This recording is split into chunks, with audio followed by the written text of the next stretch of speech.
So we're going to talk about computer vision for 25 minutes or so, and I'd like to give you guys an update of what's been going on in the world of deploying computer vision and scaling it up to hundreds of factories, many industries, and how it's used over the past decade now. So Matroid has been around for a decade, and I'd like to show you how we are putting the latest of the advances into all these places, some of which are presenting today.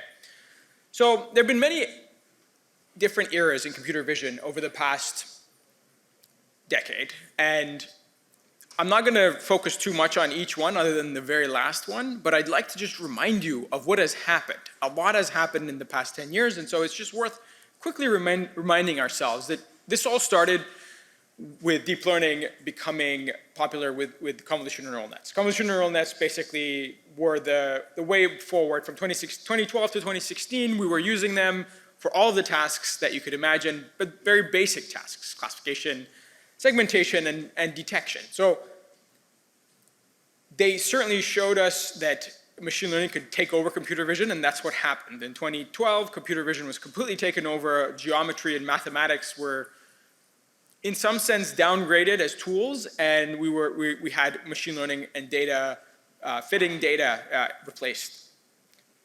replacing geometry.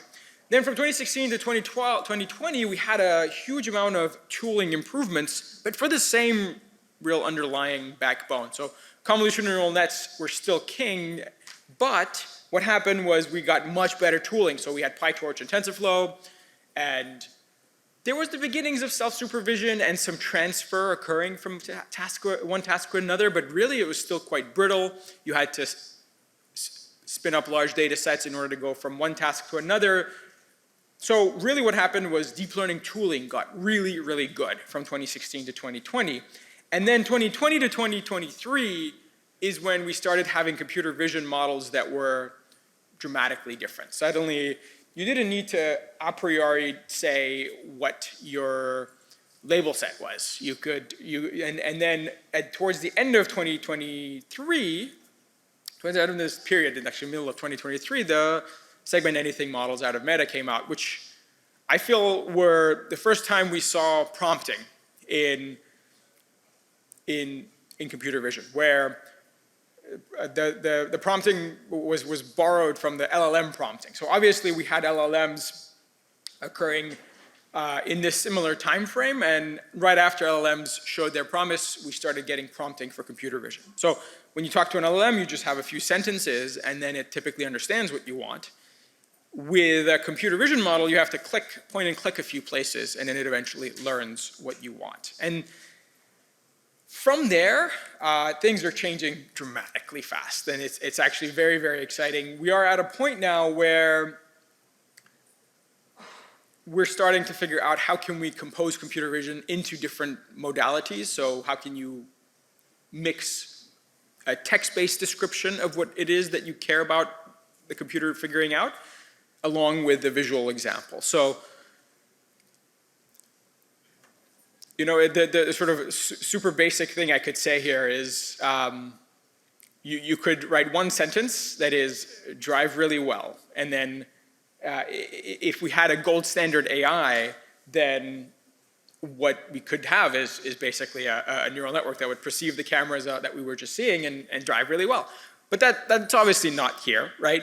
There's a much weaker version of it. Like you can say things along the lines of, I care about detecting circles that look like a scratch above something. And then if it works, great. If it doesn't work, you have to figure out how to fix that and iterate. That's where we are currently, and that's ignoring what has been constant throughout the whole past 10 to 15 years. What has been constant throughout the whole 10 to 15 years is that breakthroughs happen on images first and then video. So almost everything that I've said, first someone showed it on just images, and then obviously video is a sequence of images, but there are time components that are time-based components in video that are often ignored for that first breakthrough. Then you have the situation where model compute and cost is very, very high in every single model that I talked about. So you have a very, very expensive machine to run the model for the first, and then it gets compressed over the next year. You have almost a domination by NVIDIA GPUs when it comes to the models being built for the first time, and then AI chips take over. You always need coding and deep learning experience, and then they go away. And then there's always an assumption that the camera's already been placed the correct way, lighting has been put in the right way, and that the correct wavelengths have been selected. So maybe you should be using infrared, X-ray, CT, OCT, all kinds of different wavelengths of light that might be more helpful. So these are all things that have been persistent for the past 10 to 15 years across all those breakthroughs. So each of these will add complexities to any kind of scaling of computer vision. So that's what Matroid has been striving to simplify for 10 years. We are 10 years old now, which is wild to say. So we've packed all of the models that we just talked about in those breakthroughs into a thing that is point and click. So computer vision is very visual. Everything is visual based because it's computer vision. So you would expect that there would be a point and click way to deal with all these breakthroughs and to deploy them in a useful way. And so what we have landed on over this decade is a few objects that you can explain to people who are not programmers, people who are perhaps a technician in a rocket factory. So rocket factories use us now, airplane factories use us. These are people who are really, really good at pointing and clicking. They're really, really good at using computers. They're even better, and actually they're world class at the job that they do. Like you have a friction stir welding expert in a rocket factory. They are just absolutely world class at that because there's only a few places in the world that do it well.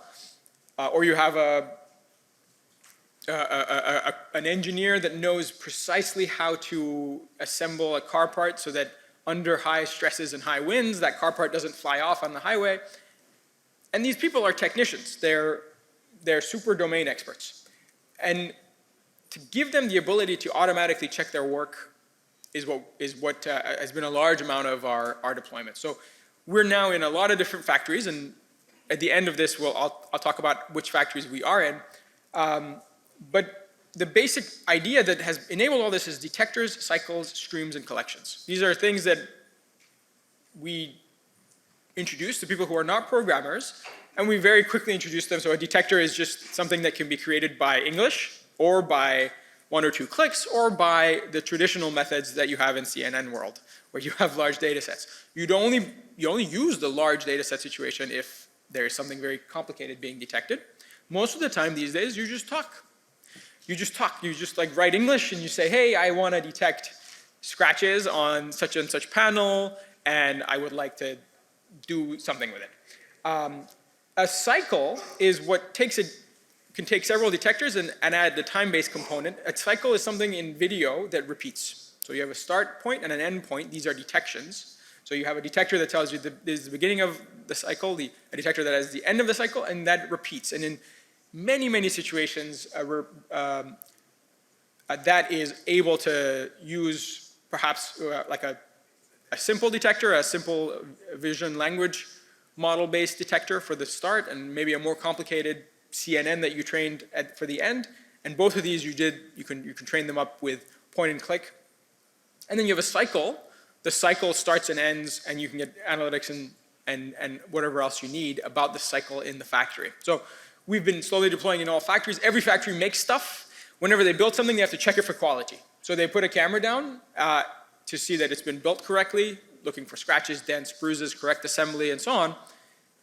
But in order to build a detector for that, it might be something that needs a lot of time in it. Like you have to have a time-based component in the detector, and that's where cycles come in. So cycles are these things that are explainable to people who are not programmers. They can use all of the advances of neural networks that I just talked about, and yet they're still just, a technician can use them. Streams are super easy. They're live feeds, either a video or a collection of images. Very simple. And a collection is recorded video and images. So the difference between streams and collections is the real-time aspect. And just explaining these 4 concepts, we're able to do a lot. And so that's where John will do a demo of exactly these things with the more advanced detectors and the more advanced visual language models that we just talked about. John? All right, so thank you, Reza. So in addition to being the long-standing ScaledML event photographer, I also lead up product engineering efforts at Matroid. And today I'm excited to share a set of features that are making it easier than ever to tackle complicated problems with computer vision.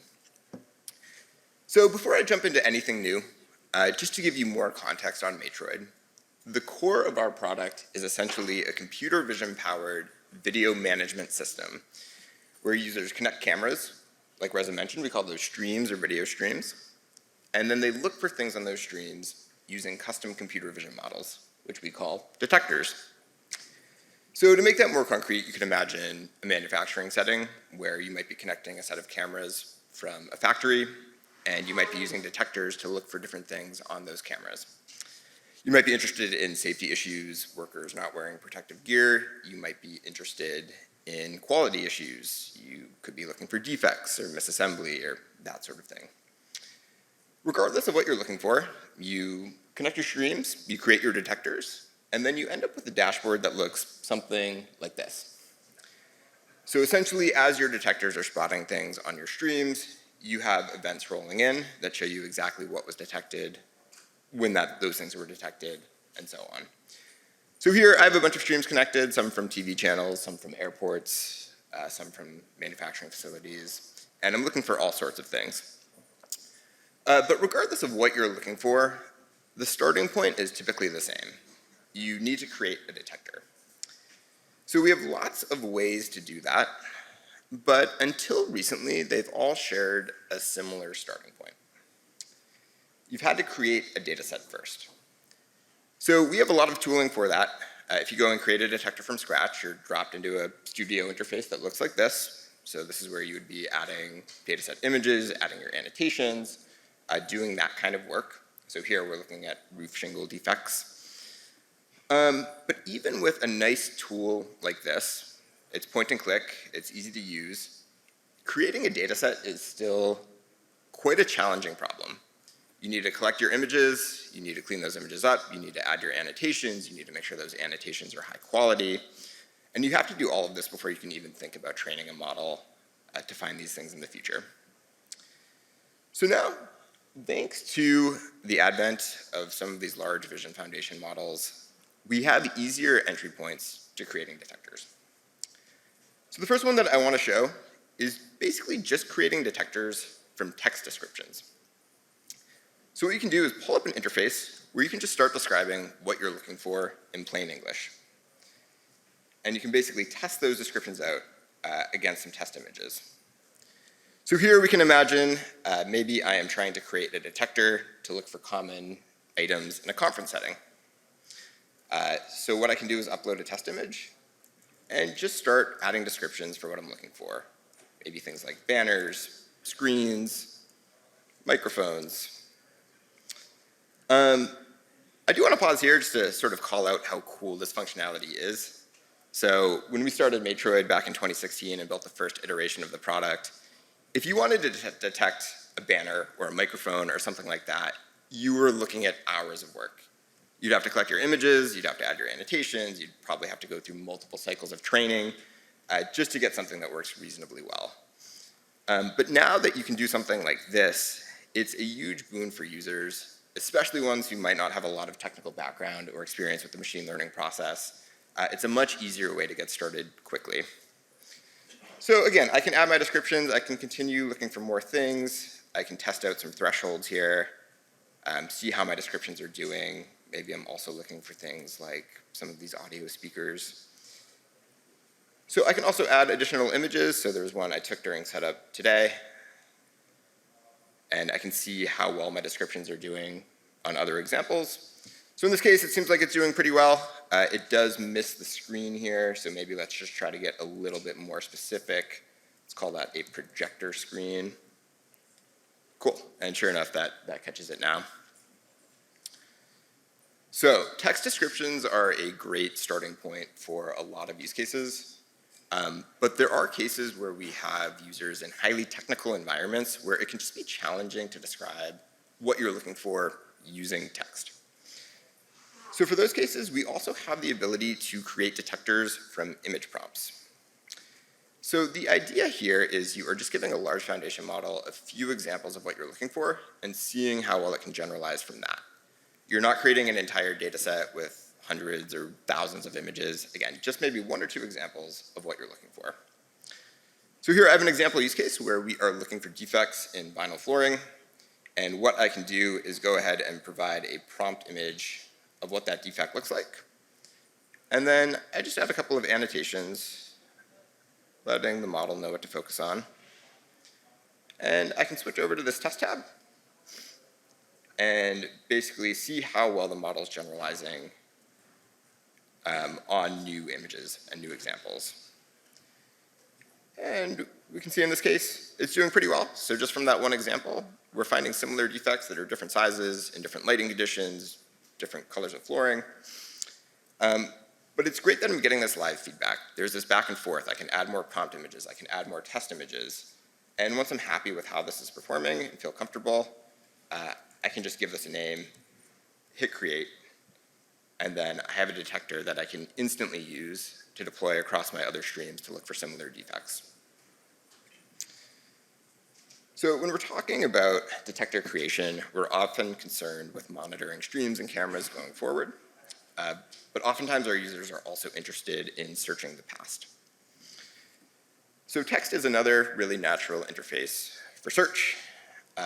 And to show some examples of that, we could look at a use case like this where I have a stream set up at an airport, and I'm looking for planes and I'm reading their tail numbers.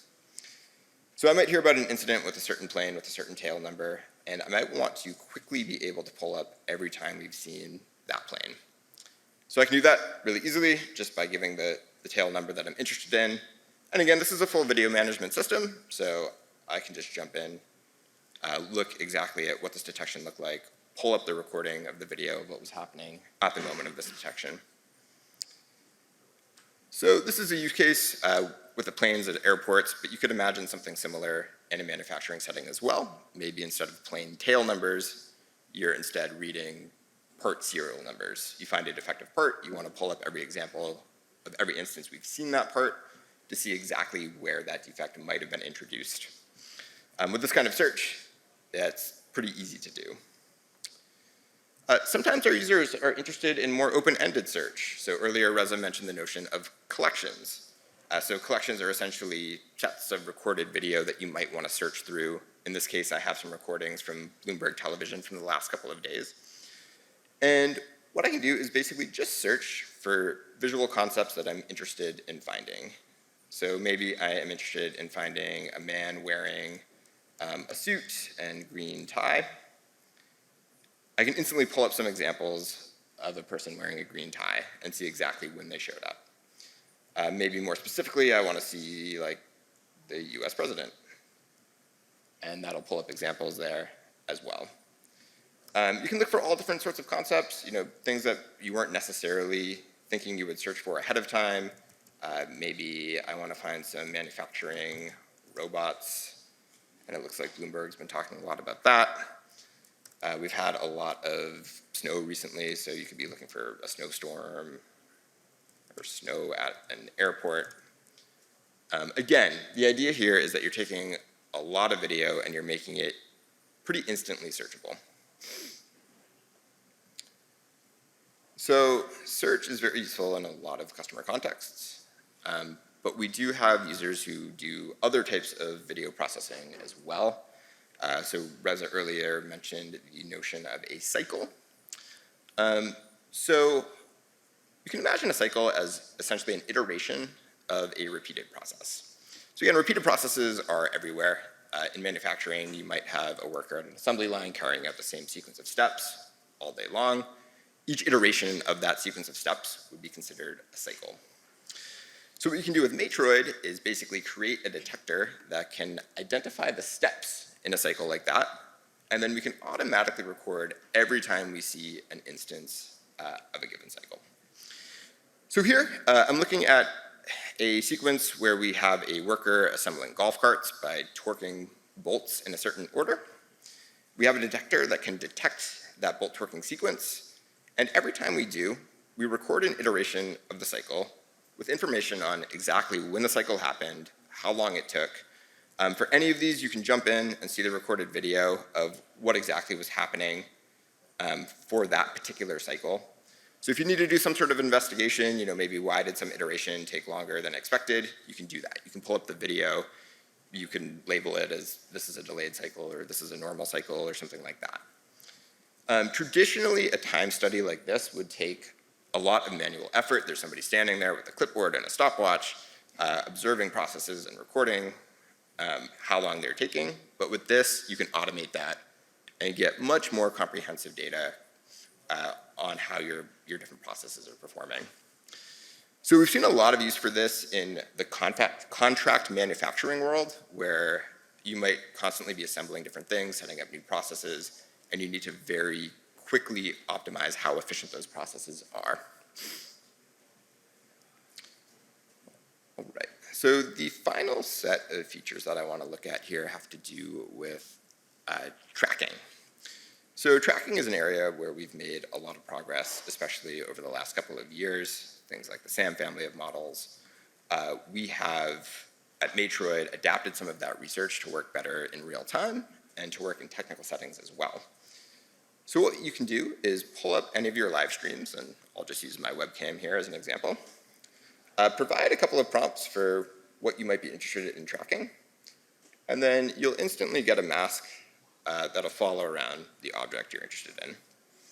So it's nice, there's some memory there. It should pick my watch right back up. When it disappears, it can come back. So this is really cool, and it's really useful in a lot of live settings. So you could imagine somebody's monitoring a busy scene, and they want to track a particular object or part or something like that. You could pull up whatever relevant footage you need. Again, click on some object you'd like to track, and then just immediately start tracking it.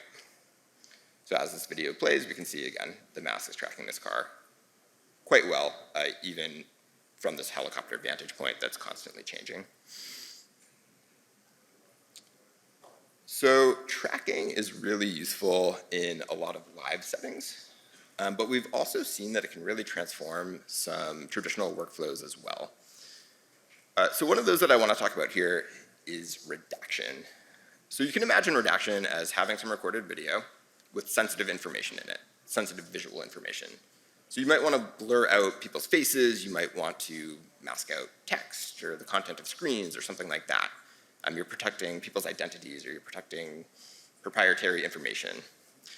So there are a lot of tools that do that. There are lots of existing redaction tools.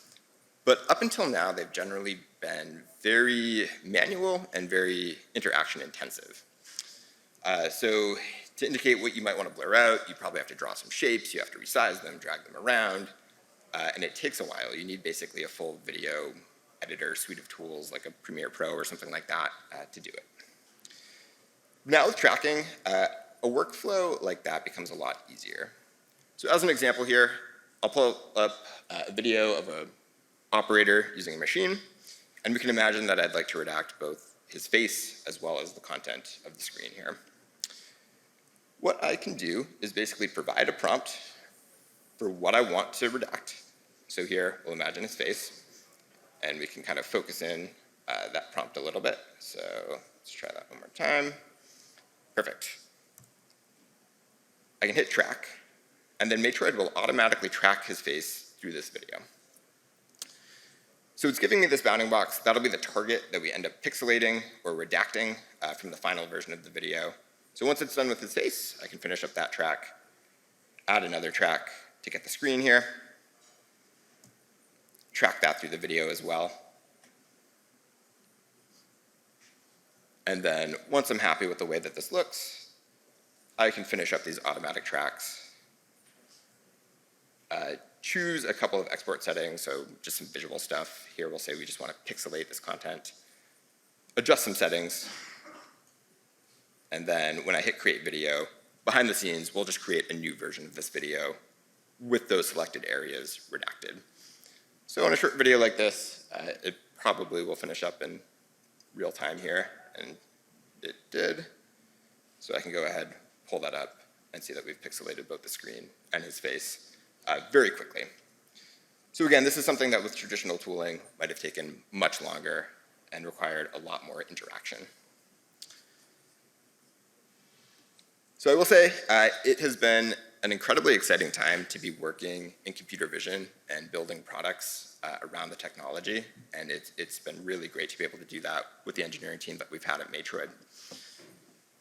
So with that, I will wrap up the live demo and turn it back over to Reza to close us out.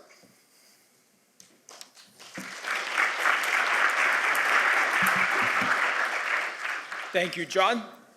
It's always exciting to see that. And so notice that it was all point and click, drag and drop, and we saw maybe 10% of the product. So at this point, we've been building for a whole decade. We've been building so many different things for different use cases and applications. So it's really exciting. We are in many factories, many parts of government, many hyperscalers.